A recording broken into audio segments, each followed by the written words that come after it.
Sejam todos muito bem-vindos a mais uma das nossas investigações biológicas. É um prazer enorme estar aqui para mais essa exploração. Bom, hoje temos uma missão muito clara para este mergulho. Vamos analisar a fundo um assunto que, à primeira vista, a maioria das pessoas acha que entende perfeitamente: o sangue. O famoso líquido vermelho. Exato. Aquele que a gente vê quando dá um tropeço ou faz um corte acidental na cozinha. Só que a literatura médica moderna e a biologia celular explodem completamente essa visão simplista. O nosso objetivo hoje é mostrar que o sangue está muito, mas muito longe de ser só um fluido inerte correndo num tubo. Com certeza. E para começar a quebrar logo de cara essa ideia de que é só um líquido qualquer, a primeira grande definição biológica já costuma ser um baita choque de realidade para muita gente. Eu mesmo fiquei surpreso quando revisamos as fontes. Pois é. Do ponto de vista da hematologia, o sangue é, tecnicamente, um tecido conjuntivo especializado. Espera aí, deixa eu processar isso. Um tecido, a gente normalmente associa a palavra tecido a, algo sólido, algo palpável. Como a pele. Isso, a pele, o músculo ou até o osso. Pensar que o sangue partilha da mesma categoria fundamental, mas fluindo livremente pelas veias, Exige uma mudança de perspectiva total. Como um líquido pode ser um tecido, né? é exatamente o que eu ia perguntar. A resposta está na estrutura básica de como os tecidos funcionam. Em tecidos como o osso ou a cartilagem, existe o que a gente chama de matriz extracelular.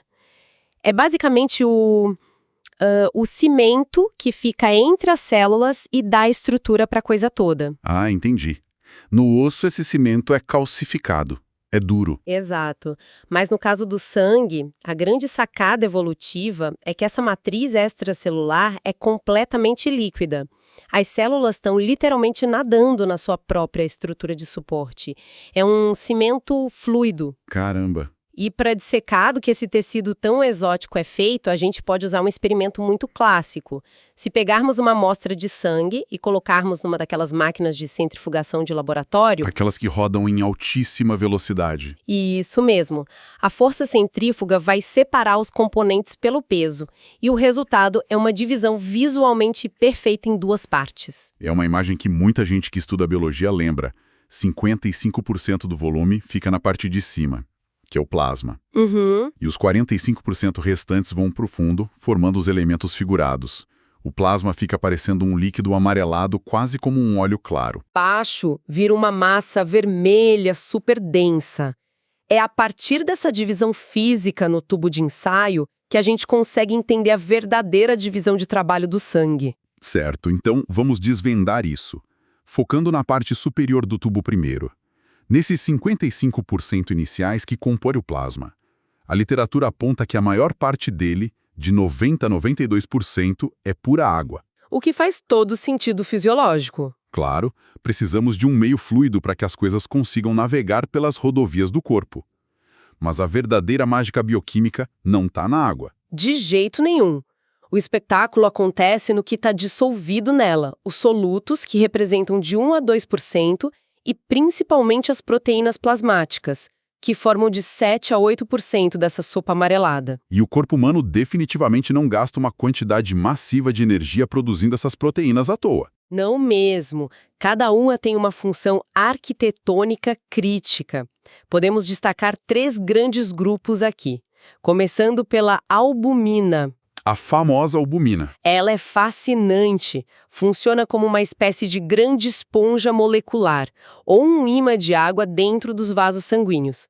Ela é a principal responsável por manter o que a medicina chama de pressão oncótica. E traduzindo essa pressão oncótica para quem nos escuta e talvez não tenha familiaridade com o jargão, o que isso significa na prática? Significa que a albumina segura a água dentro das veias e artérias.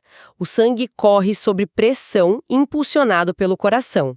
Se não tivesse a albumina puxando a água para dentro do vaso o tempo todo, esse líquido vazaria facilmente pelas paredes das veias, direto para os tecidos ao redor. Causando inchaços severos. Exatamente.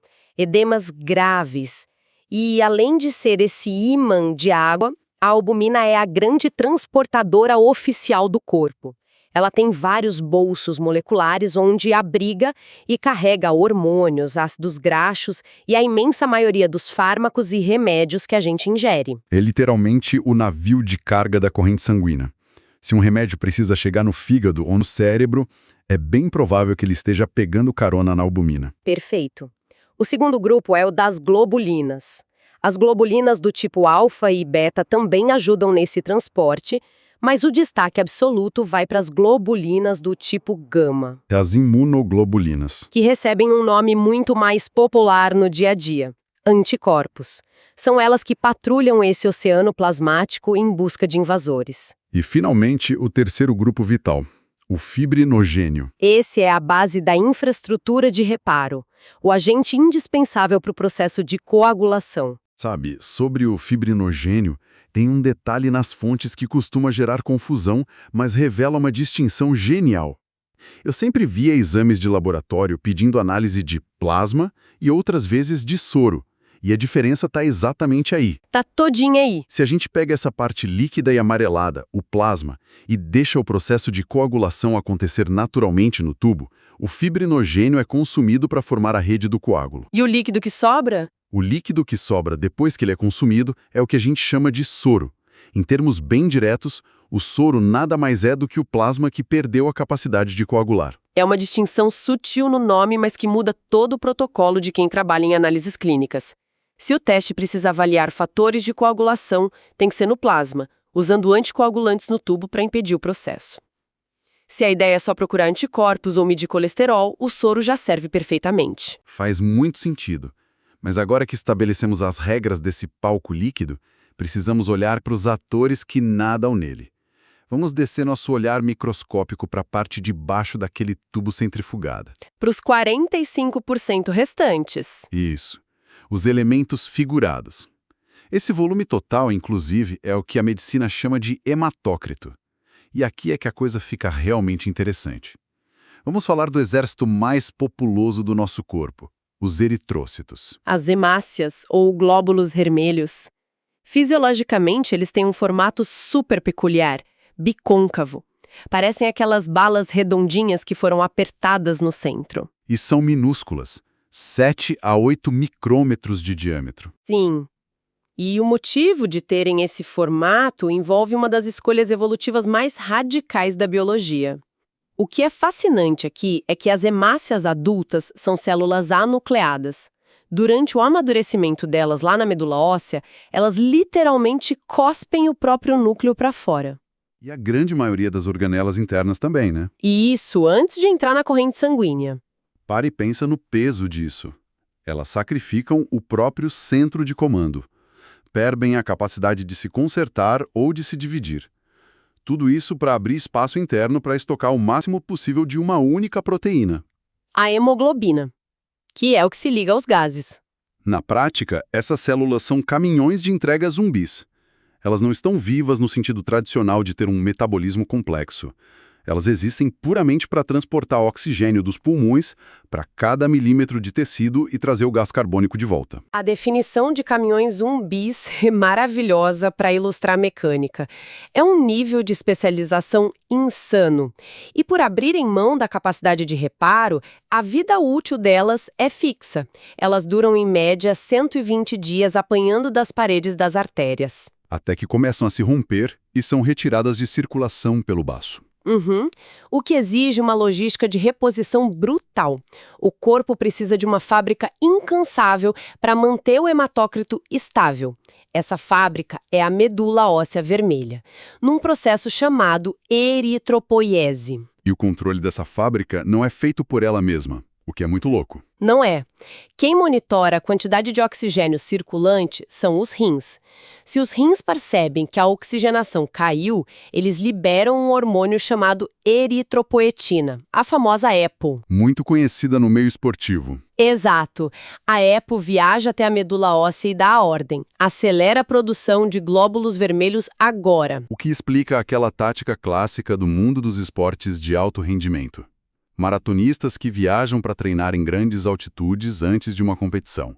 Como o ar lá é rarefeito, os rins entram em alerta natural, disparam a EPO e a medula inunda o sangue com novas hemácias. E aí, quando o atleta desce para o nível do mar, ele está com uma frota de caminhões de entrega muito maior, aumentando o rendimento aeróbico de forma totalmente biológica. É a manipulação da fisiologia do hematócrito. Claro, com limites seguros. Os valores normais variam tipo de 36% a 46% em mulheres e de 40% a 54% em homens. Passar muito disso deixa o sangue espesso demais, perigoso de bombear. Mas voltando à nossa via expressa. Essas rodovias não transportam só cargas de oxigênio. Se há uma via tão vital, ela precisa ser intensamente patrulhada. O que nos leva ao terceiro grande pilar desta exploração: os leucócitos. As células de defesa ou glóbulos brancos. E diferente das hemácias, que fazem essencialmente uma coisa só, o sistema imunológico circulante é absurdamente diversificado. A biologia dividiu as tarefas em departamentos altamente especializados. Baseado na presença ou não de grânulos no citoplasma, a ciência separou essas células em dois grandes batalhões: granulócitos e agranulócitos. Olhando para o primeiro batalhão, os granulócitos. Sob a lente, essas células parecem cheias de pequenos grãos. E esses grânulos são pacotes de enzimas letais. Temos 3 soldados principais aqui. O primeiro é o neutrófilo. A verdadeira infantaria. Eles são os mais abundantes. A linha de frente de resposta rápida contra bactérias. O método de ataque é a fagocitose.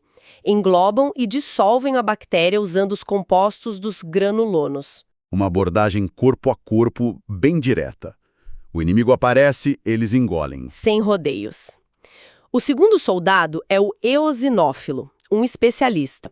A defesa principal deles é contra invasores maiores, como parasitas, disparando toxinas.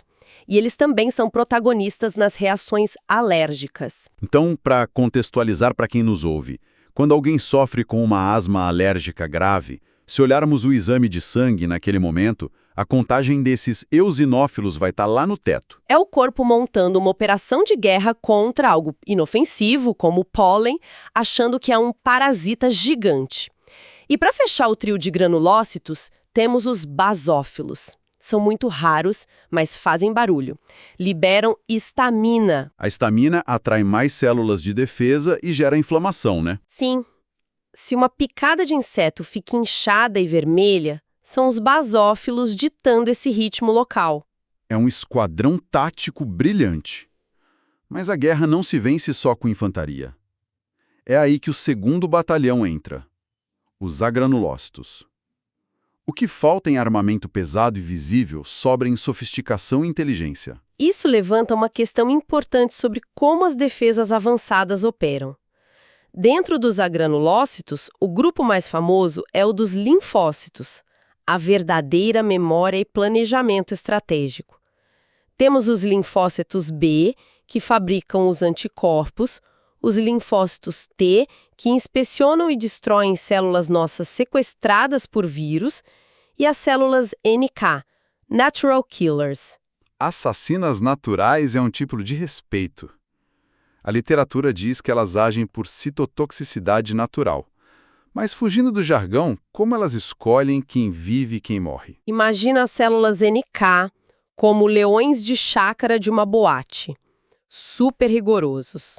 Elas patrulham, checando os documentos de identidade de cada célula do corpo. As moléculas na superfície celular. Exato. Se uma célula não tem a identidade correta, ou se demonstra sinais de estresse indicando que virou tumoral, a célula NK não faz perguntas. Ela se acopla, injeta toxinas que perfuram a membrana e força a célula a cometer um suicídio programado, a apoptose. De arrepiar essa precisão. E além dos linfócitos, temos os monócitos nessa rede de inteligência. São células grandes em trânsito. Quando percebem perigo, saem da rodovia sanguínea, entram no tecido e viram macrófagos. E o macrófago é um devorador formidável, ele come bactérias e detritos. Mas o mais legal é que depois ele não vai embora. Ele literalmente pega pedaços da bactéria e veste esses pedaços na própria superfície. O que chamamos de apresentação de antígenos.